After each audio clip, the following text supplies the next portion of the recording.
Hello, and welcome to Locutors of Trek, the podcast where we talk about the people, places, and things of Star Trek. So, replicate yourself a Romulan ale or your Synthos selection of choice and join us far beyond the stars. Locutors of Trek.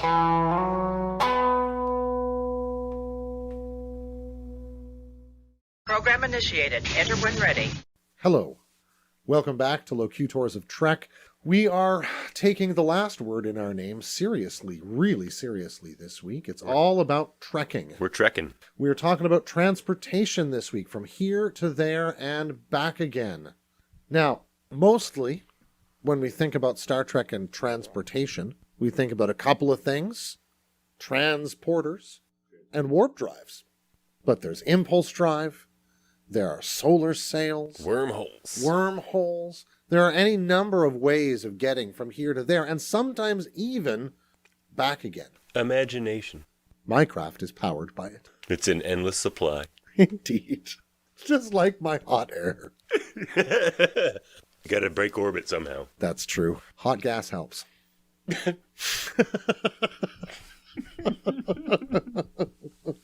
It might be a new sentence. Well, I think before we get into the main theme of transportation, I thought we would start with our top 5 ship designs. Top 5 ship designs. Okay. Not our favorite ships. Very different. Because the ships that we see often, Defiant, Enterprise, Voyager, Sure. probably gain sentimental value. Mm-hmm. You're thinking more like ship designs or ship classes here. Is that what I'm to understand? Not an individual instance of said ship. No, class or, yes, design.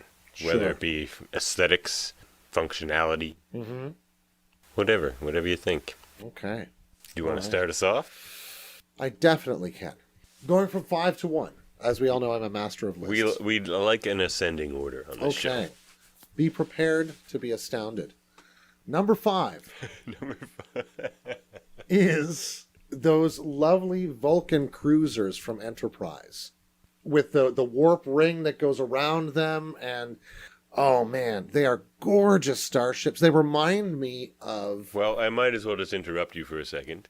Is that your number 5 as well? It is, so let's just have a conversation. The only thing I could find is that it's maybe the Nevar class. Okay, I couldn't find a name for it at all. They just called it like Vulcan is Cruiser. The Nevar in the Enterprise, Mhm. so maybe it's the name of the class. Could be. Not sure. But yeah, I like that one as well. The Yeah. detachable warp ring. Which is a great idea. I like the simplicity of just like the cylindrical kind of Mhm. pointed both end kind of vessel. Yeah. Very, very space. It can go in either direction and not look weird. And its efficiency of design and the sort of sleekness of it, to me, speaks to the values that you see also expressed in things like Vulcan jewelry or Vulcan art, which is often intended more to convey something for meditation than to evoke an emotional response. And these ships, while they are kind of majestic, they really do come across as tightly functional yet beautiful objects, you know? It does seem a very Vulcan design. Yeah. Simple, but very functional. Mm-hmm. Very logical. And, a powerful vessel, but not built to exert power. No. Or assert power, sorry. Not built to assert power. No, it doesn't have that look of a threatening ship. Yeah. It may have been a Nevar class that came to Earth in the first contact. May have been. I don't think we don't see it. No, we just But- see whatever landing craft they're using to come down to the surface. But if it was, not very threatening Mm-hmm. compared to probably the rest of the ones on my list. Well, yeah. Yeah. So how do you want to proceed from here? Well, you should go again. I should go again. Dang, yo. Okay, so my next ship is a lot of ships, actually. It's been variously called a Lysepian freighter. It's shown up in a number of TNG episodes. Interesting. And it seems to me to point to starship manufacturers that are meeting civilian and commercial needs that aren't just sort of the big governmental starships that, Starfleet types drive around in. And this is it's sort of a wedge-shaped ship. So we see this in several episodes. You said. Oh, yeah. You've seen it several times docked with Deep Space Nine. You've seen it in, a ton of episodes. Vaguely kind of triangular or wedge-shaped with a slightly dipping nose on the front. Oh, yeah. Yeah, one of my favorite ships. I'm going to have to look for that. Because it just refers to this whole other world of travel, because as far as I can tell, and when they often run into civilian vessels, they'll say these sorts of things. Most of these vessels can't get above warp 6. So there's this whole region, socioculturally, of people that are traveling at, they could travel at a few hundred times the speed of light, but that still means that you're taking whatever it would be, 59 standard days to get between Earth and Bajor, let's say. Mm-hmm. Right? Whereas a Starfleet ship at warp 9.3, which might be a high operating speed, but one they can maintain for a while, could make it there in 10 to 14 days. So there are these lanes almost of travel in the galaxy where certain people and certain groups can get places incredibly quickly, and that gives them a kind of political potency and an efficacy in terms of law enforcement and sort of peacekeeping and other activities that just isn't available to a huge proportion of the population of the galaxy, Federation or elsewhere. So my number 4 is the Cardassian Galor class vessel. Mm-hmm. I like the Stingray look of it. Mm-hmm. Maybe Cardassia has a Stingray type creature. Maybe. I do like the biology of Star Trek and the world and the universe, so it'll be interesting. Mm-hmm. We'll get to our biology themed episode. Sure. Pretty soon. Have to talk about a Tarkalian hawk. Oh, I love Tarkalian Odo's hawks. favorite creature ever. It's true. Yeah, the Galor class is an interesting one. Yes. It's a powerful ship. Mm-hmm. To me, now the Cardassians are often seen as a hostile kind of race, but I don't really see them as that. I see them very kind of on par with the Federation in a lot of ways. Although, I mean, not with the occupation and all that stuff, but in they make a lot of bad decisions, I think, the Cardassian Empire. Well, they seem to have military run. Well, they seem to have decided to, when the Tatapa Council came around, they seem to have decided upon a social strategy or an economic strategy that was aggressively expansionist in order to satisfy the needs of the Cardassian people who were ravaged by hunger and disease at the time. And that, I think, in some ways what you see is the trauma of their own culture having to rip itself apart from its own roots in some sense in order to get somewhere where they can feed themselves again and do the medicine they need. And that ends up churning out this very paranoid, very purposely duplicitous, purposely treacherous culture where those qualities are seen as the qualities of an astute person. I mean, like a Romulan light. Not in quite the Romulans. I think there are comparisons to be made, Romulans absolutely. Embrace that, really. Oh, yeah. Yeah, and where the Romulans, you might say, were originally a kind of allegory, you might say, in some sense, for the Cold War and the Russians. And the Romans. Sure, and the Romans, of course, on that kind of model. The Cardassians, to me, seem to be, and maybe this just shows that I'm not that great on contemporary geopolitics, but they don't seem to have a kind of strict analog in sort of contemporary history that way. And maybe, I'm sure you could find enough pieces to make it, to make it fit in various places, but I'm not sure that's how they were originally built to be. The sense of the occupation and that sort of stuff draws them toward elements of the sort of Third Reich or elements of other genocides that have gone on in the 20th century, say Cambodia or other places like that, but an occupying force doing the genocide, right, as opposed to an occupying part of the same political body. The beauty of them is that they are more of a created civilization rather than, because a lot of the ones in Star Trek, the Klingons could be the Viking samurais, or Sure. But the Cardassians are very much, let's create a sociological situation, let's create a political situation. Yeah, it's harder to just pinpoint and kind of think of them as some sort of analog. Yeah, I really think it is. And they're given enough depth over the course of Deep Space Nine as well as over TNG that I think we get a picture that just makes them sort of Cardassians after a while, as opposed to ersatz anything else. The ship looks like a stingray, That's true. which I think is pretty cool. Yeah. And I like the color. Like, there's a lot of grays, greens, and stuff in Star Trek, and they kind of have that orangish, beige brown, Sure. which you sort of see with like Ferengi ships and stuff. Which I didn't make my list, but I do like the Ferengi Marauder a lot. I'm gonna drop in. I'm gonna cheat and try to like talk about as many other designs as I can. Like, I'm gonna do an aside right now. Didn't make my list, but I love the Tholian web ships because they're just like little. They look like the ships from Asteroids on the Atari. Oh, they absolutely do. Yeah. We just dated ourselves. That's true.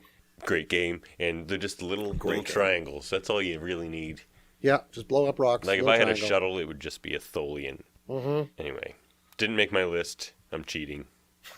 Back to you. Okay. We're on number 3. We're on number 3. Number 3. So, number 3 for me is reaching backwards a little bit in sort of history, canonically, of what's going on. Number 3 for me are the Suliban Hive ships. Oh, yes. I loved those things. I loved the whole, the appearance of the Suliban. Me too. How they show up in the series, but also their physical appearance. I loved the sense of this, hyper modified species that did everything from cyberware to genetic modification, because they wanted to develop so quickly. And those little ships are just great. How they can lock up into larger assemblies. It's just, it really gets to that kid that loved Lego in me, plus it's spaceships. It's like Power Ranger ships. Yeah, they could make a Voltron if they wanted. Yeah, Voltron. I am left foot. Why do I always have to be the left foot, guys? Yeah, good ships. Yeah. They're interesting. And, they Enterprise had some cool ships. They did. Even, some of those, that Romulan, like, hologram ship thing was pretty great. Oh, the prototype. Yeah, that crazy drone. Yeah, and it would do those, like, barrel rolls and stuff. That very cool. Yeah, it was a neat vessel. They had some great ideas. Yeah. Absolutely. Okay, my number 3 is outright cheating. Oh, no. Yes. I couldn't decide what my favorite Federation ship was. Okay. Because, well, I sort of know what it is, but, like, there needs to be a special mention. My number 3, in its purest form, is the Olympic class. Olympic? Oh. The Olympic class is usually used as a medical or science vessel. It's the one that has the sphere. Oh, yeah! And the reason I like that ship is, when it comes to Federation ships, I really like things that kind of speak visually to what they're trying to do. Like, it didn't make my list, but I liked because it's not the most aesthetically pleasing, but the Defiant, what I like about the Defiant is it kind of looks just like a weapon. Right? It looks like what it should do. It's like it doesn't want to get hit by fire and carry Absolutely. weapons. It's pure fighter. But what I like about the Olympic class is it doesn't look like a fighter at all. It's a medical or science ship, and it's just this big bulb that could be easily hit by anything. And I just really like the look of it. It kind of speaks to some sort of retro, which will... Oh, it's a very 60s look. Come into my cheating in a second. Yeah, it's that orb planet in space. because the retro thing, sort of spinning to create your own gravity. Sure. And And there seems to have been a lineage of classes in that, too. I think the Yeah. old Daedalus class Yeah. was the warship version of an Olympic, right? Mm-hmm. And apparently participated in the Earth-Romulan War in the late 2150s, 2160s, right? But where I'm cheating is I'm also going to throw in almost every version of the Enterprise. Okay, how are you going to shoehorn this in under Watch the Olympic what I do class? here. Watch, All right. watch This is and going to get, this is the be Olympics of amazed. cheating. Ha ha ha. This is what's called beautiful cheating. Just watch. Okay. So, what I love about the Enterprise class, and there's other classes of Federation ship that could fit this idea as well, but I love old kind of 50s sci-fi aesthetic. Oh, sure. And I would say the sort of the original Enterprise on, not original as in NX-01, but on TOS. Sure. I love that aesthetic of that ship. But what I love is the idea of a flying saucer, because that's how we saw, Oh, yeah. people saw spacecraft in the day. Mm-hmm. A flying saucer just attached to some nacelles. I just love that idea and that aesthetic, and that's what the Galaxy class, the NX-01. It's the I mean, they basic all do design it. of Starfleet vessels. Exactly, yeah. So I would just maybe not even so much say cheating with saying the Enterprise, but just the flying saucer idea attached to some nacelles. Love No, it. it's Love it. I hear you. I hear you. Well, it's funny. I suppose in that sense, you kind of make a cheater out of me too, because Ha! I don't feel so bad now. it lets me widen out the point I'm going to make here for my number 2, Oh, you're welcome. which is I was going to say, because I just love it so much, the Burrell design of the bird of prey. Okay, Dave, let me interrupt you right here. Uh-huh. My number 2 is also the Klingon bird of prey, if that's where you're going with this. Well, what I was going to say was it allows us to widen our thoughts out, though, to the D7 and D5. Oh, okay, I wasn't gonna. So what is your pick? The bird of prey or the D7? Very different. They're but they're Now I've spoiled they're my really pick, but beautifully anyway. iconic ships. You know what? I'm going to say in the end it's going to be the D7. Oh, now I shouldn't have spoiled mine, but 'Cause now we it's- know. We're going Klingons for number 2. It's such a weird, ungainly looking ship with that like long mast toward the head and everything. I love the D7 as well. But it's it's just this really powerful vessel, and evokes really beautifully the sense of Klingons taking risk, because that vessel configuration is not for the faint of heart. It's for people who want to put their weapons up front and get themselves perched way out over where the disruptors are going to fire, so that when they decide to fire the big sort of torpedo cannon under their bridge, they can really just smash you to pieces, because their plan is just to mess up your day. It's just so evocative and powerful. Anyway, go ahead. It's interesting the mirroring we've had in this list again. Indeed. But yeah, mine's the Klingon bird of prey, whether it be Burrell, whatever. It doesn't matter to the size. I do like ships that sort of present what they are, and it looks menacing. It's fast. It's agile. When those wings go up and down. It just looks like an attack vessel. Oh, absolutely. And- Oh, yeah. Yeah, it really does. And I just love I love ships that have that sort of biological design as well. I like the flying saucers and that kind of retro design, but I also love biological designs like the Galler class with the Stingray, and this one with the Hawk look. Oh, I love it. And even with the functional sort of wings up and down and everything. Oh, yeah. It's just, Well, it's just a gorgeous ship. The paint job that accompanies it. Oh, yeah. The green, and they kind of define the features of the bird and everything. And there's a whole body of stuff that's developed around that too, right? The legends of Kahless talking about the bird of prey as the method of attack they were going to use to defeat a superior force.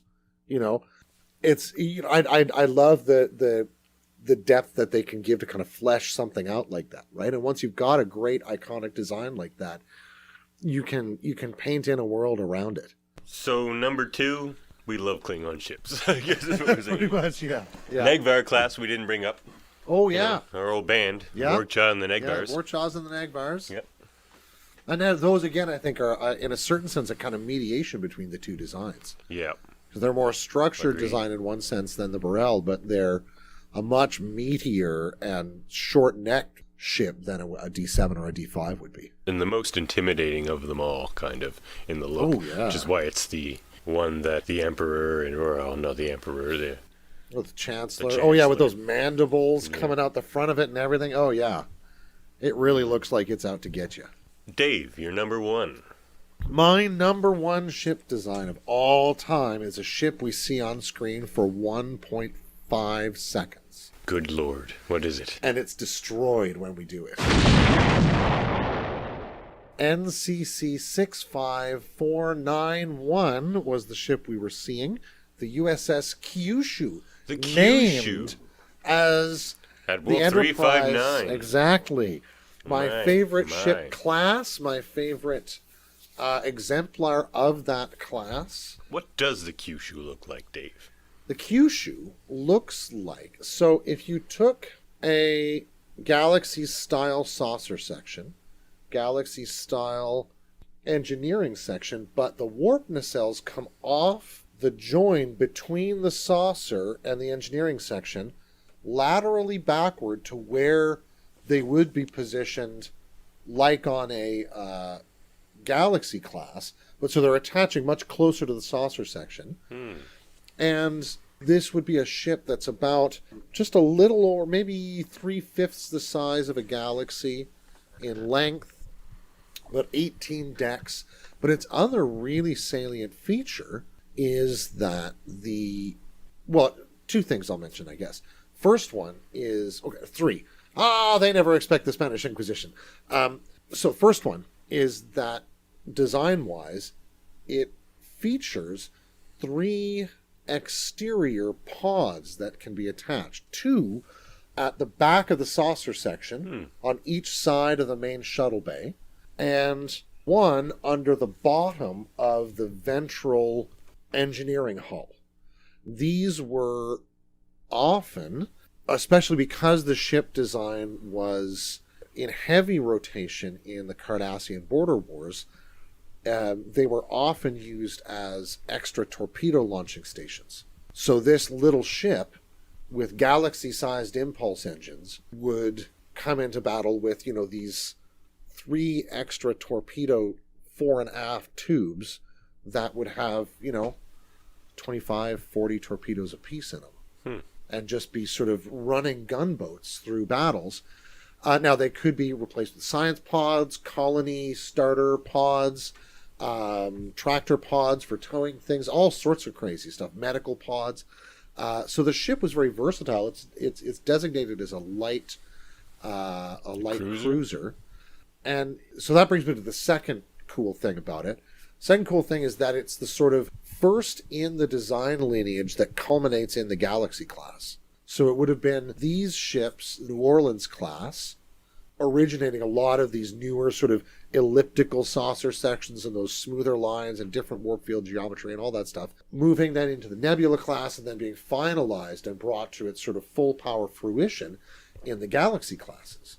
And all 3 of them, this is the third and maybe coolest thing, were from the design mind, of course, of Leah Brahms. Leah. So Leah Brahms was instrumental in the New Orleans, the Nebula, and the Galaxy class ships. And I love that tie. Holographic fantasies. And, instrumental in at least one holographic fantasy that we know of. At least one. But it's a big Starfleet out there, so. That's true. There's probably a fan club. Yeah, great ships. Great ships. Interesting. And the pods were originally kit-bashed on with marker cases. Yeah. Well, my number one is one of my favorite designs of anything. My favorite ship in any sci-fi. I just love this design. Every time I see it, it just makes me happy. It is the Dideridex class Romulan Warbird. To me, there's almost nothing more beautiful than a Dideridex class Romulan Warbird. If I could have a giant Dideridex class or a real Dideridex class Romulan Warbird to just display, Because, I don't want I to... keep it on the lawn. I'm kind of... don't like flying. Or, space is also scary. Oh, I'd be I there just in a I minute. just want to look at it. Walk around in it, maybe. Now, I love Romulan ships in general. Because, again, it has that kind of biology component. It looks like an eagle. Oh, very much has that beak sort of The feel beak, to and it. they carve all the lines into it, and it has an eye. Yeah. It's even more resembling an animal than like a Klingon ship. Especially that face. It just screams spaceship to me too, because it has that huge space in the middle of it that's just empty space. Yeah. To me, that's space. If you don't need that extra space on don't your build ship, it in. just don't build it in. It's not like you need to be wind resistant or anything like that, or like Yeah. It reminds me of something, and I the wonder color if, of it as well. I wonder if the Romulan ships like that would suffer the same problem in the old Enterprise D technical manual that they published, 1.5 eons ago. They make this lovely point that the kinds of materials from which the Enterprise is built are specified for spaceflight. And that while the saucer is intended ultimately to be able to make a terrestrial landing, it's not intended to ever come back up again. And should the whole ship try and do that, it would end up sagging under its own mass and just sort of drooping like a wilted cauliflower cabbage leaf to the ground, right? Because they're not built for the kind of stresses that kind of gravity would put it under if it was not powered with a structural integrity field. No, it's so heavy. Yeah. And it wouldn't even really be able to handle a lot of the acceleration. In the design of it. I do like spaceships that look like spaceships, though. And, yeah, the Daredevil class. A nod to the Valdor class, which I really love, because it also it looks like a really cool bird. But it just looks too brittle. Like, It looks more like a bird of prey. Bird in of some prey sense. get shot out of the sky with, like, a single phaser blast all the time, because they're Yeah. very brittle as well. But Valdor looks even worse. It's just, I wouldn't want to go in a battle on a Valdor. It's Or a really even beautiful- a bird of prey, but at least bird of prey look a little more nimble. Well, and the bird of preys are just such devastating weapons. They're Yeah. twice the size of a galaxy. They're 1,200 some meters in length. And so effective Massive. in atmosphere as well. Like, they don't have that galaxy class problem or anything that they can just, they're very aerodynamic. They just fly right in there. And Well, I suppose one of the virtues of the Klingon ships as well is that they behave very well in atmosphere. And that may be part of the design choices there. If they want to use them to land troops as well as do anything else, come right from warping in straight to the planet's surface. Makes sense for an attack boat like that or a ship like that. well, the Klingons don't change their designs very often. No, If it ain't broke. that's true. Well, Dave, let's have a technobabble. Okay.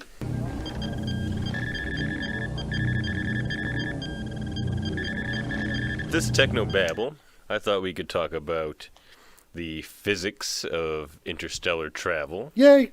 Yeah, I'll try to keep Dave to under 45 minutes. And I'll try to keep him to under 20 to 25 on Alcubierre. I can't promise anything. We can talk about warp drives. We can talk about transporters. The Heisenberg compensator. Oh, yeah. How does the Heisenberg compensator work? Very well. Very well.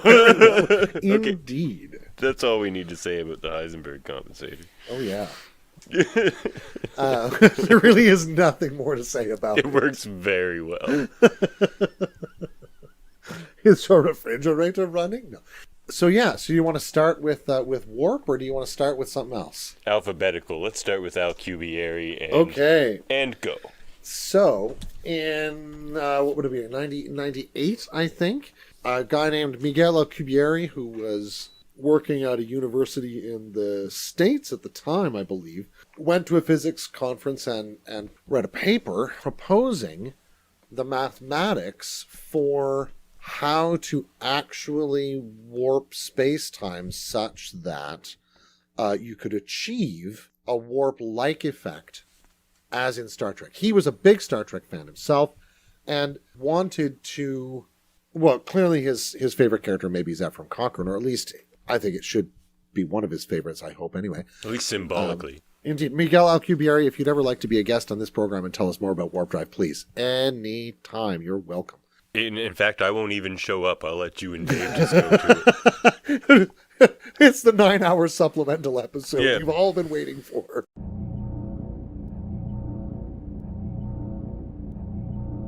So he had done the math. He had worked out a metric for determining what criteria you need to meet in order to have a drive like this. Not that he had worked out technical specifications. That's a whole nother breathless topic. But This can be a long technobabble. oh, this might be the rest of the episode. You never know. But he had, in summary, worked out that a device which could produce for itself a gravitational wave with an orientation such that space behind, theoretically behind the craft, in the direction it was leaving, would be stretching Shrinking. out back to normal. Or back to And normal, in yeah. front of it would be compressing like the wave front coming off the bow of a ship. The vessel should ideally simply fall down that gravitational hillside, you might say. It's like riding a wave. Like riding a wave. And because of the compression of space-time in front of it, arrive at its destination before light would arrive there. Which is, of course, what makes things like the famous, or if you're Ferengi, infamous, Picard maneuver a possibility, right? The ship arrived there slightly before its image did it, so visually there were two stargazers all at once. So, now, Alcubierre's original math did make the point that exotic materials would be required to develop the fluctuation of positive and negative energy required to set up this gravimetric wave to the tune of the energy density of the entire observable universe. Yeah. Which is, needless to say, a lot. Now, later versions Not of, impossible. but expensive to say the least. And once you've consumed it getting there, there's not much point making the trip. There was some really cool stuff here before we ate it with our star drive. No, but later figures, one guy named Harold White, who had worked with NASA and at other places, I think Jet Propulsion Labs maybe, but don't quote me on that, I'm probably wrong. And then later another fellow named Froning, both took a look at this and got interested in Alcubierre's original work and devised through their own work. Froning in particular did work on conditioned photons establishing a kind of barrier around the ship which would function like shields but actually a whole lot better in order to insulate the craft from other inertial frames ultimately, so you can sort of move it in a sense without reference to other drag or inertial considerations, and so you could move at an arbitrary speed through space-time at that rate. Now, they also were able to demonstrate that energy requirements could be theoretically scaled down, I think, to the size at this point of, or the sort of energy density of something like Jupiter or the moon, maybe. Still a lot, but, infinitely less than the entire observable universe, right? So this is leaps and bounds more doable than it was even in 1998. So in 23 years, we've come an awful long way. We've only got, it's 2021, we've only got 42 years to go. And, a couple of months until April 5th. So we're not doing too bad. Not too bad. Nope. So that's warp drive. Just need a third world war. And some augments to have happened, 15 years ago. But, whatever. Oh, the augments are coming. Yeah, so that's pretty much warp drive, maybe for, warp for drive. The technical side of it. Oh, wonderful dilithium. Because Yeah. Of course, the problem is the power source. Well, and They're just using antimatter, which yep. a lot of theories today try to use antimatter. And I think, the sense of the annihilation of that sort But of... it's how do you do that? And Yeah. the answer to that is dilithium.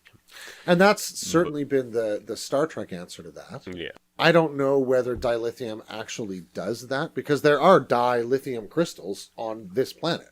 I don't know if they're particularly useful for focusing a antimatter annihilation reaction, but they certainly exist. Yeah.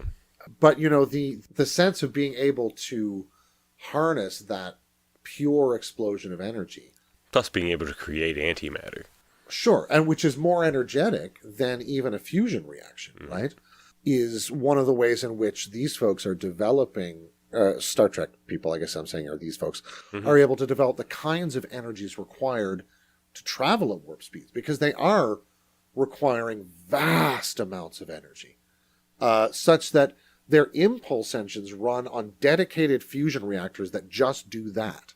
And then the real meat of the space flight is accomplished by this matter-antimatter reaction drive, which is tremendously complex to run and sets up this unstable set of field dynamics that the Federation, and actually many other species as you look at it, manage with paired nacelle projectors that sort of make a kind of hum-canceling field around the starship, such that it doesn't get itself ripped apart or annihilated. And interestingly, NASA, I guess 3 or 4 years ago now, put out a short video proposing their sort of dream concept vehicle for a warp craft. And this would be, if you imagine almost like a series of pancakes of different sizes, smaller and then bigger and then smaller toward the other end, as a craft, with then 2 large toruses going around it, like the Vulcan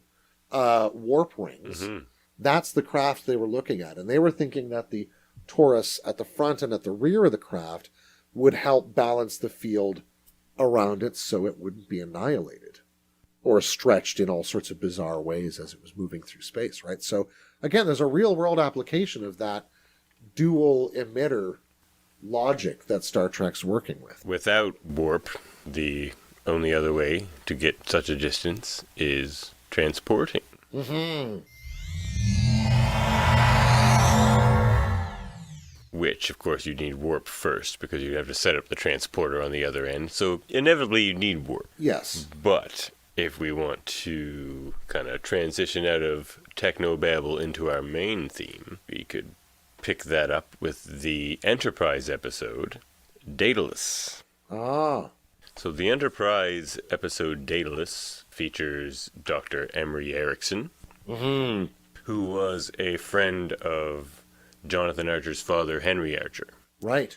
They were contemporaries, where Henry was trying to develop warp drive, and Emery believed in the transporter, thinking interplanetary transporting was the way to go. And just developing the transporter in general. Sure. He was the first one to go through. That's right. And then he lost his lunch. Yeah. As one does when testing out new transporter technologies. Well, and it's the disorientation that's involved has been often remarked upon, right? Mm-hmm. Transporter psychosis, like we'll get into in a minute, but we're not there yet. So what he's developed is this technology that converts the matter of the body into energy. Information and energy. And takes that pattern of information, transmits it, and recombines that into the matter of the person's body, which is pretty nifty, just right off the bat. Which immediately brings up the question, does that destroy the individual and create a new individual? Now, Emery would tell you that's crazy. He doesn't believe that. He believes the substance of the individual transmits. It's just turning that individual into information and then reconstituting that individual. Out of information. Mm-hmm. Right. And there's something quite elegant about that. Mm-hmm. Now... Especially for him, the inventor, to believe sure. strongly in his... I mean, there are folks like, Thomas Riker, who might take issue with that interpretation. But, Emery may be able to say that... I thought we agreed we would never discuss Thomas Riker on this podcast. The trombone pact of Stardate 10156. Broken already. Episode 3. I'm still suffering the effects of the time loop. Oh, I said I wouldn't talk about that either. Well, It's all gone to pot now. Anyway, the transporter. the transporter. The question being, yes, exactly. Does it destroy the individual? What do you think, Dave? It's a lovely kind of sci-fi way of taking the old ship analogy from philosophy. You know, the ship leaves shore, it gets repaired and replaced and all sorts of things, but never goes back to the shore. By the time it does eventually go into port, every piece of it has been replaced at some point or another. Is it still the same ship? And, you know, we could say the same thing about the human body. We often hear the trope that, you know, every 7 years, pretty much every part of your body has been Regenerated.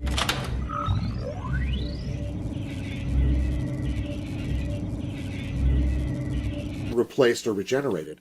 You know, are you still the same person? I would argue that... Regeneration cycle complete.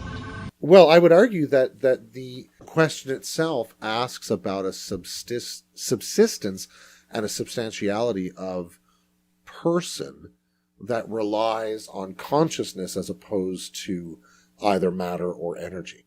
Consciousness as a distinct quality. This is something beyond the physical and energy Yeah, of the person. exactly. Is there a soul that's destroyed and doesn't carry on? And that's often what's brought up in Star Trek Yeah, with that argument. yeah. And we know that... In Enterprise, a lot of the people were very uncomfortable with it.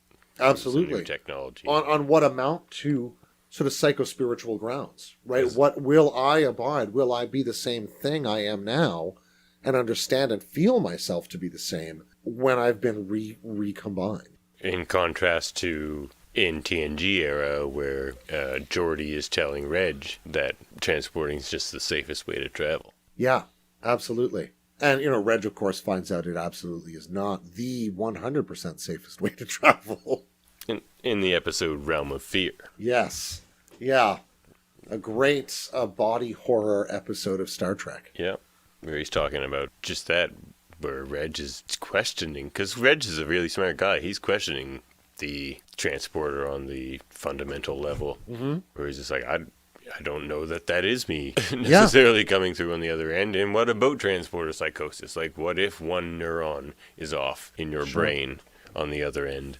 Good questions. And everyone just kind of shrugs it off. And Geordi's just like, well, no, it's the safest way to travel. Like people say about airplanes now, but I'm still a little, scared about airplanes sometimes. Well, the early modern philosopher John Locke applied this same question to sleeping and waking, right? He said, so when I sleep, I don't have consciousness of anything around me. And sometimes I have consciousness of really weird stuff. Mm-hmm.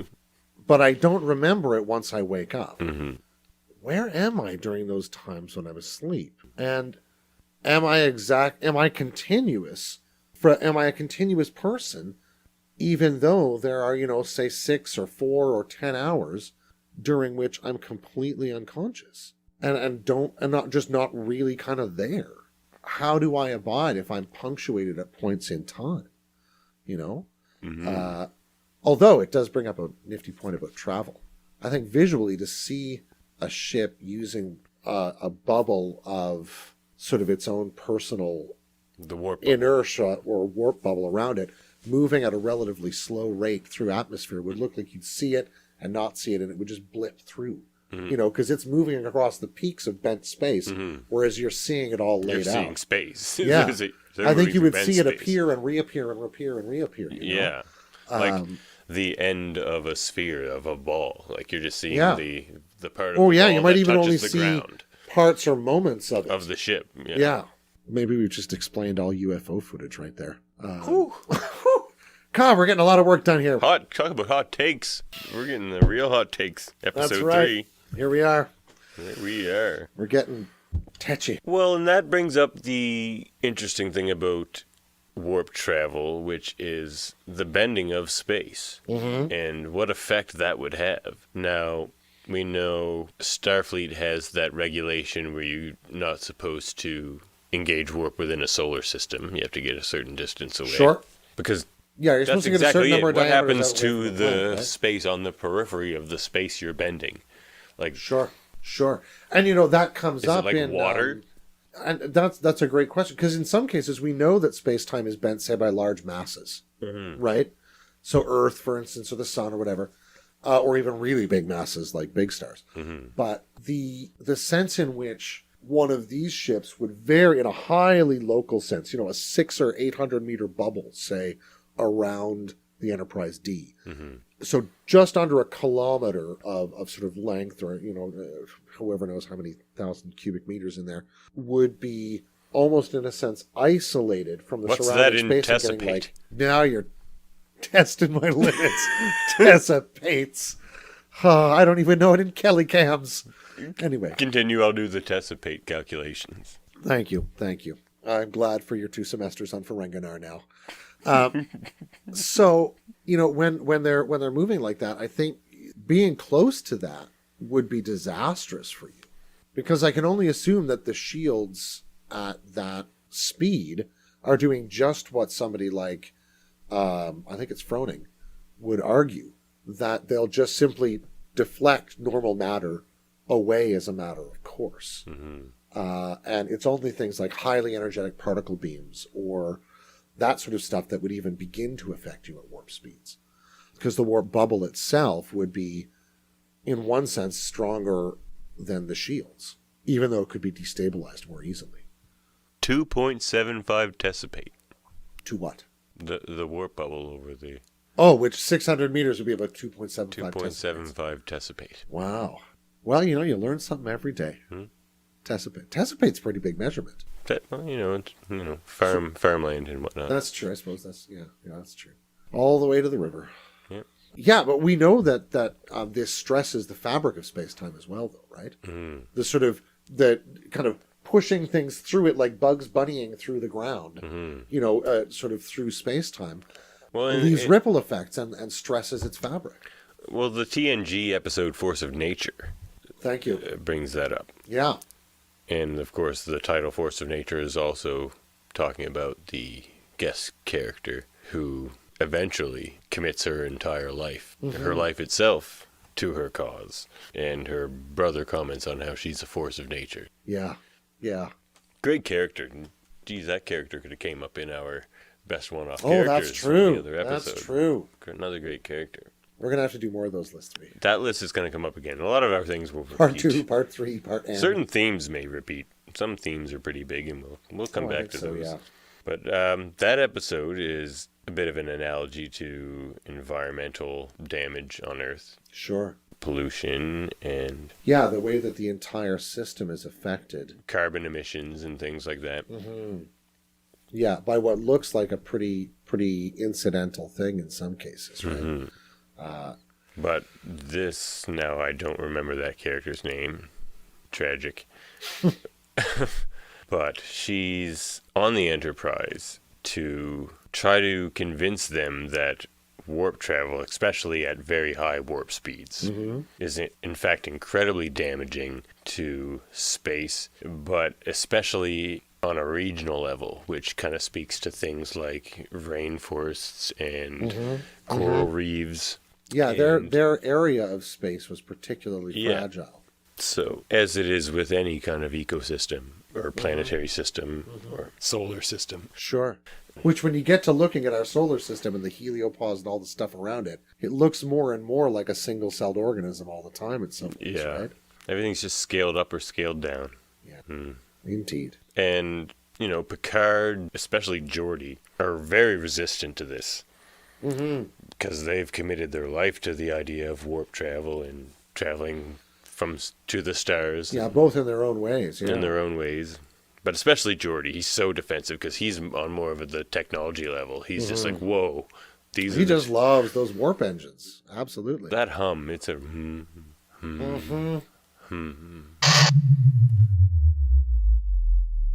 pretty nice. One of my favorite YouTube channels is 12 straight hours of the Enterprise's warp core. You too? Oh, man. That's some great stuff. I don't mind a little DS9 ambiance either, man. Some people use nature noises. I use spaceships. That's why we're here today. That's true. But yeah, that episode, no one believes her, especially if Picard, who's usually quite open-minded in most situations. But in this one, he's very, like, Well, it really gets under his skin. out of character in his closed-mindedness to this idea. Yeah, I think one of the only And- other episodes where you see him react that strongly to something is probably I, Borg. His The initial reactions to Hugh are just so cold, True. you know, and just filled with that kind of like leftover It's not an individual, it's a Borg. dinner kind of rage. Yeah, it just brings up some. You But gave it a name, it's a Borg. Yeah. It's true. Good Yeah. point. But but this you is know, but another his- one of those times. yeah, it really hits him where he lives. And she goes to high warp in a specifically vulnerable place and sets off a tear in subspace to prove her point, which kills her tragically, and proves the point. And that's one of the themes in TNG, which they don't often carry on a lot of themes in that show through several episodes and seasons, but that's something they do carry on, where they really don't try to go at high warp. Yeah, Like after there- that, You there's hear a quite lot a of long warp while. fives, a lot of warp sixes and things like that. Yep. It's only when something's getting attacked or something where they go to warp 9, whereas in the earlier seasons they're just warp 9 and all over the Oh, yeah, galaxy. their standard cruising speed, I think, was warp 8. Yeah. Or something like that, right? And I think by the time we're partway through Deep Space Nine, you see the warp speeds picking back up, partly because they're at war, Yeah. or variously, whether with the Cardassians or the Klingons or somebody. But also, And Deep Space Nine doesn't talk a there's- lot about what they're doing. but there is also there is some kind of development, I believe, that they mention at some point through all of that has allowed them to make their warp drives safer again. Some sort of a Heisenberg-y thing, you know, some kind of Yeah. compensator. I mean, they're going to work on the problem, and they're Yeah. going to... Yeah. But having had it demonstrated, they actually, in good faith, begin to work on the problem, right? It's Which just is- tragic in that episode that it had to come to that for them to even consider to start working on that problem. Yeah, absolutely. Which, mirrors a lot of environmental issues on it. Yeah, change is hard to make, especially when you benefit from it. Mm-hmm. You know? And they really do. They get to live a life among the stars. Freshened up with some Earl Grey here. Earl Grey hot. Hot. Hot. In my Cisco's Creole Kitchen mug. I'm so jealous about that mug. Oh, man. So good. So good. Best gumbo you ever had. That's right. Ooh, that is hot. Yeah, too hot, yeah. A little early. Tea. Too hot. So we were talking about... First flight. No, but we can go there now. Oh, weren't we? We were talking What were we about talking the about? environmental impacts Oh, on right. space. Oh, right. Yeah. But let's rewind back to First Flight for a moment. Sure. The early days of warp drive, and of course, there's the movie First Contact, where you get Zephram Cochrane and Lily in the Phoenix. Sure. But there's also the Enterprise episode First Flight, which begins with the death of JG. Oh, yeah. Archer's- A.G. Robinson. AG? Just a second. Hold on, we're looking that up. I think you're right. I'm thinking J.G. Hertzler. Yeah, J.G. Hertzler, Yeah. A.G. Robinson. That's It's right. definitely A.G. Robinson. Thanks, Dave. I definitely trouble. screwed that up. But great episode. It's showing the difficulty of the early warp trials. Just whether it be politically or kind of institutionally dealing with the Vulcans, and even just technologically with like the intermix ratios. Yeah. And that's one of the great things about the Enterprise series is it at its best it really did feel like a projection of how we get from where we are to where Yes. you know, Kirk and Picard and Cisco and Janeway and all them are. Yeah. Yeah, it feels a lot closer to us in many ways. And it just shows the difficulties and the clunkiness of it and the dangers of it, of early warp travel. Like, that's kind of an analogy to the early days of sea travel and the Sure. dangers of that, and thinking, are you going to fall off the edge, or are you going to be swallowed up by a monster, or the seas itself? Or, Sure. Or it's the simple technical problem of taking a bireme or a trireme ship powered mainly by ore power too far away from shore. Right? If you get pushed too far I away. can no longer see shore, now what? Yeah, and a lot of them were not super deep bottom boats either, right? Which in the case of some craft would help them, but in those large craft, if they got tippy, they were liable to go right over, you know? So Enterprise I found was really interesting in that way, because they were really having issues with the intermix ratios and just getting warp 1, 2, and 3 and all that sort of work. Yeah, breaking the warp 2 barrier was a real challenge. But I mean, it's interesting that, you know, at the end of that episode, I think, or not the end, but toward the end of the episode, Archer comments to T'Pol that, you know, it wasn't that long after the events that he's talking about there, you know, after they get the NX beta up to whatever it is, warp 2.3, 2.5, I something is the final speed they end up getting. You know, they get suspended, they come back, they keep working on it, and, you know, within a year, the Vulcans have agreed that the engine works, and then within 5 years, they've built the Enterprise. Mm-hmm. You know, the NX-01. And so there's this jump that they're able to make because they have so many other technical processes coming together that warp is really that kind of linchpin key for them. Great episode. Good character, played by Keith Carradine. Oh, yeah. It was fun seeing Archer and Trip back in those days. Oh, yeah. I love how buttoned down Archer is as well. Like, he's so determined to be the guy on that flight that he's going to... Just from a legacy point of view, he just wants to be the guy. Dot every I, cross every T. He's going to do it. So then we could talk about the idea of wormholes as a means of space travel. Sure. Which kind of brings up, or kind of touches on our last episode of time travel, whether that would take you through time as well. But again, you could ask that question with warp travel. Yeah, how would you screen out time dilation effects is the big question with warp travel, I suppose. I suppose with wormholes, you wouldn't have any control over that. No. It just is what it is, and away you go. Maybe that's what happened to that Dominion fleet. Mm-hmm. They just find themselves... They're somewhere. Somewhere. In the future or the past. Or... In the Delta Quadrant.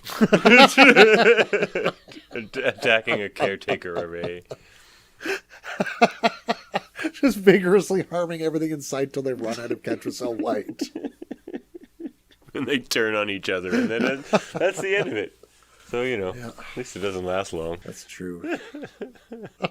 But yeah, you know, the wormhole near Bajor is, as we all know, the single stable wormhole that's been discovered. And it may have been either constructed or be being maintained by the prophets or the so-called wormhole aliens. Because it's not clear what their relationship to the structure of the wormhole is, but they've clearly got some kind of command over it. Because it turned out the Barzan wormhole in the TNG episode The Price was not so stable as they thought it was. Where it was stable on one end, but unpredictable on the other. Mm-hmm. So essentially useless for any means of predictable space travel. Yeah, if you were interested in sending a one-way colony through any time it came by, that would be about its only purpose for you. Right. Or probes or something. Well, yeah, probes. Probes might be, but if you can't control where the opening's going to be and there's only a vague schedule of when it might come back that way again, still not terribly functional. But not nearly profitable enough for those poor Ferengi that ended up being they're taking a that long way home. And sent to the Delta Quadrant, where they did all right for a while. Oh, that's true. I forgot we ran into them again in Voyager, didn't we? We did, yeah. Yeah. False that was Prophets. A great callback. Great, good episode. Yeah. Those two feel almost in like they could have been prototypical of the Ferengi we meet in Enterprise as well. You know, they're much more sort of swashbuckling or freebooting than some of the other ways we see Ferengi depicted, say, over the course of Deep Space Nine, where they tend to be more... organized. Yeah, but also more fearful in some ways. Mm-hmm. You know? Well, there's also the idea of, which I've seen some real-world kind of theories and models of recently, is the idea of solar sails. Oh, man. As we see in the DS9 episode Explorers. One of the best episodes in the whole series. It's a great episode. Oh, man. It's a good father-son bonding moment. Mm-hmm. One of those great Ben Sisko gets obsessed with something episodes. Yeah, I love those episodes. Oh, man, he gets an idea in his head. I love an obsessed Ben Sisko. Absolutely. But I love the look of the ship. It's at once nautical, but it's very gorgeous. space-worthy. It has a very, like 20,000 Leagues Under the Sea kind of Oh, feel. yeah. All that brass and copper look to it. And that he lovingly really takes care of the details to make it Bajoran inside and out, I think is a wonderful statement about where Sisko is as a character. You know, he's really opening up to who his son is becoming as an adult. He's opening up to Bajor as a fixture in his life and sort of in his soul now. And to the degree that he wants to try this thing out to see if they can even make it to the Denorius Belt. Yeah. You know? Or Cardassia. Yeah, let alone. Cardassian space. They make it to Cardassian space. But quite the coincidence that it turns out that at that very same time the Cardassians found evidence of a Bajoran ship many thousands of years old. Crashed in Cardassian space. Yes. Near the Denorius Belt. Yeah, it's Coincidence is fascinating. I mean, you wonder when they actually found that thing, right? Like hundreds of years ago. We're not telling them we have it. No. That's not convenient for us. If it were Romulans, we'd still never know. Yeah, exactly. But yeah, the idea of solar sails seems nice. It seems very energy efficient, but the speeds at which you could get with that seem a little more questionable. Like they did need some sort of anomaly in that episode. It does seem like a feasible technology for inter-solar system travel. Cruising the solar winds to Mars might take a little while, but seems like, energy efficient and like you could probably sure, and do especially it. if we're talking about But at least it's like a reliable source of power. Yeah, and two humans and some food rations and a little energy generator that powers the lights and heat and that sort of thing in the ship. The oxygen. That's a relatively small like they're really traveling on a pretty bare bones craft that way. And so the size of the sails. That's right. That's right, because they're storing and having to recycle somehow, I assume. But they're using such a small mass that the size of those sails is the only thing I really ever have a question with the craft, because they don't seem very big. They don't seem quite big enough. No. Mind you, they're gorgeous. They're gorgeous, and if you think about something like Breakthrough Starshot's use of solar sails, and they've been demonstrating the efficacy of them in recent months and years. These are tremendously thin tissues. You need like less than 0.1 grams per square meter aerial mass. At the very least, to even make a sail that won't be so enormously heavy that it can't even really get pushed. It's got to be light enough that it's almost like gauze that you're using to push with sunlight. Which seems reasonable in, Sisko's era, Sure. as far as technology and materials-wise. But as far as the ancient Bajorans go, that's yeah, and I think but the Bajorans were very the ship itself, I think, ahead of their time. That they're modeling it on was an 800-year-old design, but I think they do say that the Bajorans were starfaring long before that even. That they're using a particular design they liked. Yeah, one of the things that always made me think of was I would love to see even, now this is, listen up, CBS and Paramount. I'd love to see a Star Trek short about the inaugural or like the 10th annual Bajor DS9 lightship regatta. Wouldn't that be great to see, a whole fleet of these things having a race through the Denorius Belt. Or exactly, right? That first to get to DS9 and back or whatever. Who can ride that wave the farthest and fastest? And now they know they're coming. And do sweet, tricks. Right? Because if you know the Tachyon Eddies are coming your way, as opposed to Ben and Jake, who have no idea this is going to happen to them. Why not do a little flip? Exactly. Hey, do a flip. Do a flip. That's right. Yeah. Dave? Yeah. Warp 10. Oh. Lizards. Salamanders, yes. But Warp 10 occupying every point in the universe simultaneously. Yeah. And being able to come out at whatever one you want. It makes me think and turning into a salamander, of course. It makes me, again, think of the Iconians. Maybe Warp 10 is the moment where you realize that You want a gate, not a ship? we don't need a spaceship anymore. Yeah, We've built the drive. We can just step through. I like that. And at that point, you're essentially unifying warp and transporters. Mm-hmm. So, we I can like send that ourselves there too. and bring ourselves back. God, we just open the gate. You just brought Henry and Emery together, Dave. Always the peacemaker. That's right. Blessed are the cheesemakers. Blessed are the cheesemakers. Indeed, for they shall inherit the mirth. I'm sorry, I couldn't help myself. But yeah, I think the notion of Warp 10 is sort of their theoretical limit, right? Because a Starfleet style drive or Klingon or whatever would essentially need infinite energy to achieve that. Just like we now say you need infinite energy to get past light speed. Yeah. Trilithium. Yes. Try harder anyway. That's what they used. I think it was trilithium. Oh God. I gotta look that up. But yeah, it's a bit of and honestly, it's a pretty silly episode. It is. And it has one of those famously weird It's like endings. It's like my favorite first 10 minutes of an episode that just doesn't pan out, though. I love the idea that, like, Harry and Tom are trying to pursue Warp 10. Yeah. And I just like that they tackled it as a concept, because they have these numbers that, like, seems to lead to 10. Mm-hmm. And they just, like, a TOS went to Warp 10, but it was, like, really just, like, Warp 7 or something. Well, yeah, there's a redefinition of the warp scale between those the 23rd and 24th centuries. It makes you wonder what Warp 10 is. Yeah. Because theoretically, that's faster even than you're going with the Traveler. Yeah. Except maybe not right at the end. Qs can travel at Warp 10. Oh, yeah. Have snap, we'll travel. Have snap, will travel. Yep. Now, I suppose the only other kind of travel we haven't really talked about other than transwarp is slipstream.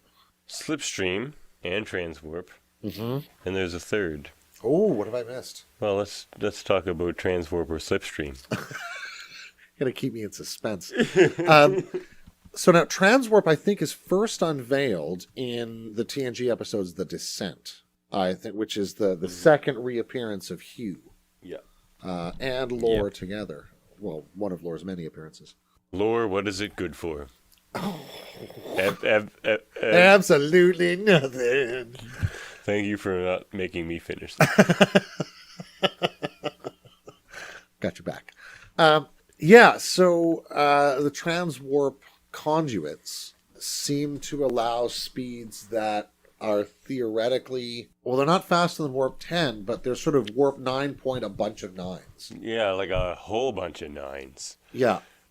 Like going from the edge of the Delta Quadrant to Earth, basically. Yeah, in just, maybe 2 days or something. It's enormously fast. Yeah. And their network is underpinned by some kind of, I think, subspace architecture, if I recall correctly. Yeah, so it's kind of the same thing with, like, the transporter idea, where you still have to get there in the first place to build the Yeah, you've got to set up a kind of node for the conduit. Yeah, but once you do, it's believable. The idea of a circuit or, space-to-Earth communication or anything that just takes a second or a microsecond or... Sure. And it's surely, it makes the Borg threat that much more sinister.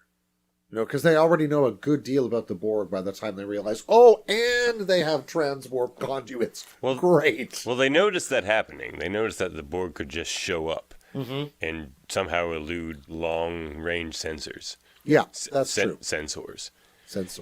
That's true, I suppose, but it takes a long while to really unveil why that's the case. Yeah. Yeah, and I wonder if you look back into the sort of show Bible, if when they developed the Borg, they had that thought initially, or whether they just sort of put it in that they don't show up on sensors because they're nifty and cool, and then later on think, we could have a really cool reason for this. Maybe they have transwarp and they're nifty and cool. Dang, Borg. They got it all. Borgs, what are they good for? Absolutely. They're futile. Say it again. Well, so the slipstream, which was also a Tom and Harry thing, wasn't it? They try to back engineer it.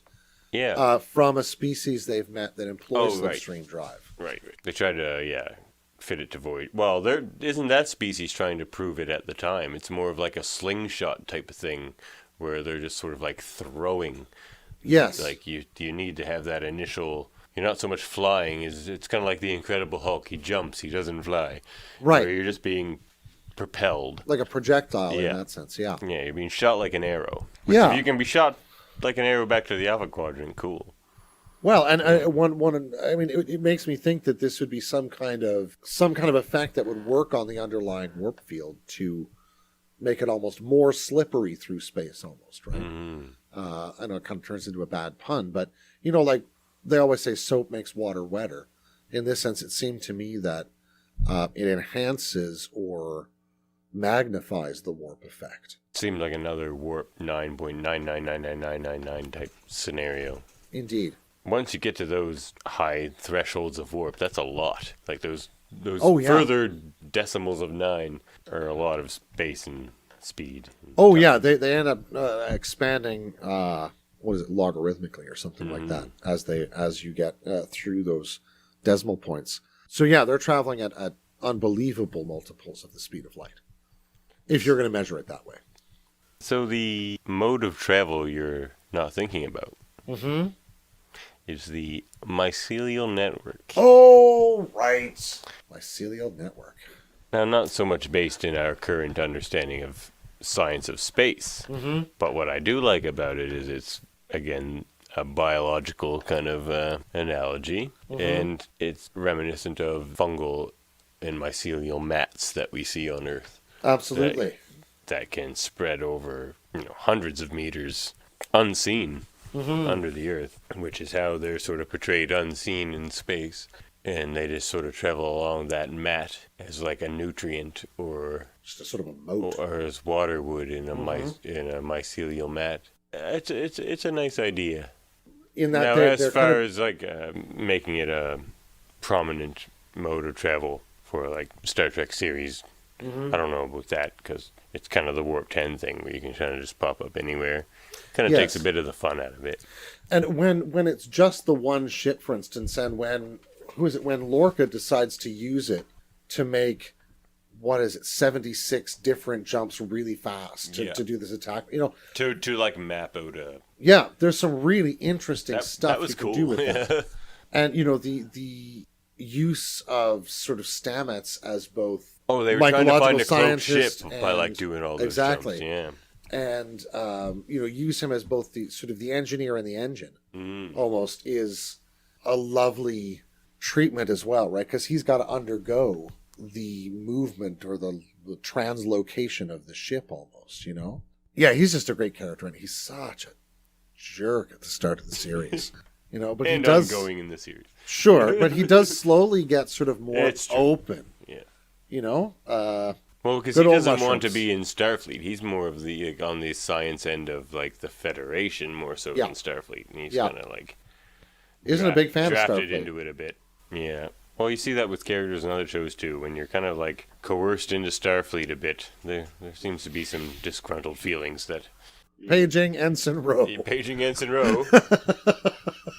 Would you like to join Starfleet? No, not really. Oh, good, you're in Starfleet Great, now. we need a Bajoran to do subversive things. Kira's not into it. That's true.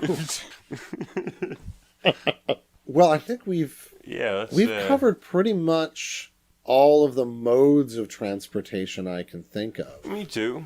And a lot of the episodes that highlight those. Well, I suppose, you know what? The only one we haven't covered is ionic wind. Ionic wind. How the shuttles fly in atmosphere.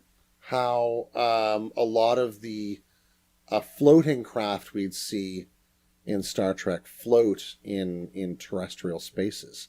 And it's mentioned as ionic wind. I might be in the Ganymede 7. Okay. Might be in somewhere else. But this is another one of those things for me that connects with the theme of imagining into reality. Just like Gene Roddenberry talked about a warp drive, and then 30 years later, Miguel Alcubierre wrote a paper giving the math for how to measure or understand warp metrics and travel. Here we have an experiment that was run in, maybe 2015, 2016 at an American university. I think also there was some work at a Canadian one, but I don't recall which exactly did the final experiment, where a professor and several of his students built looks kind of like one of those old tri-wings or triplane kind of things, but behind the wings are a series of electrodes that are strung across, which have a high voltage running across them, so that as wind comes toward the wings, it's accelerated by an ionic pull toward the electrode, pushed past it, and so increases the lift of the plane. So this plane was able to be sort of pushed off of a pedestal and travel for something like, it might have been 18 or 20 meters with no moving parts and completely unaided by an engine. This balsa wood glider that would be, 8-10 foot wingspan, something like that. And of course they did it without the ionic wind generators and with it, and it got quite a considerable distance further. So flight without moving parts is a reality. We just are at the infancy stage as opposed to the shuttlecraft and, floating wheelbarrow stage. I don't know how tippy they'd end up being. You have to put them into tip mode. No, I think we covered things pretty well. I think so. Well, it's been a long trip. You can beam, you can wormhole, Mm-hmm. you can slip, you can salamander. Those are, pretty much your options. That's pretty much it. Yep. Yep. Or you could just be an Iconian. We're being Iconian. They pretty much got Whatever it. happened to those Iconians? Demons of air and light. Mm. On that note, I think we're at the close of another episode. So we will rest our weary traveling bones, let the hum of the warp drive gently rock us to sleep, end transmission.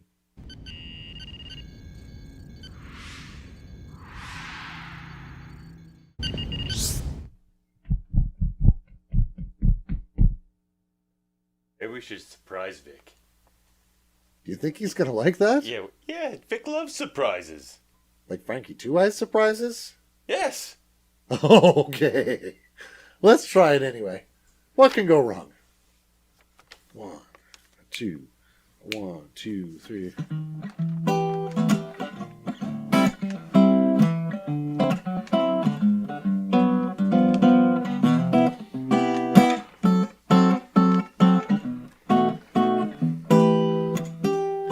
Fly me to the moon, let me play among the stars.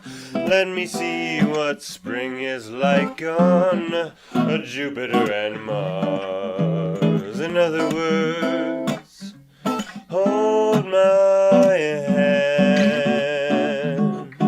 In other words, baby, kiss me. Fill my heart with song and let me sing forevermore. You are all I long for, all I worship and adore. In other words, please be true. In other words, I love you.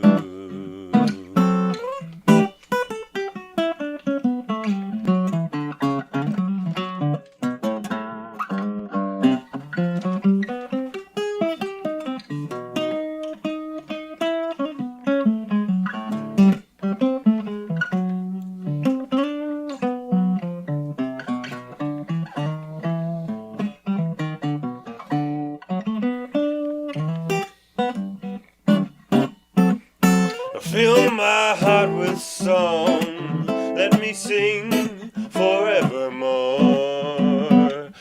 You are all I long for, all I worship and adore. In other words, please be true. In other words, I love you.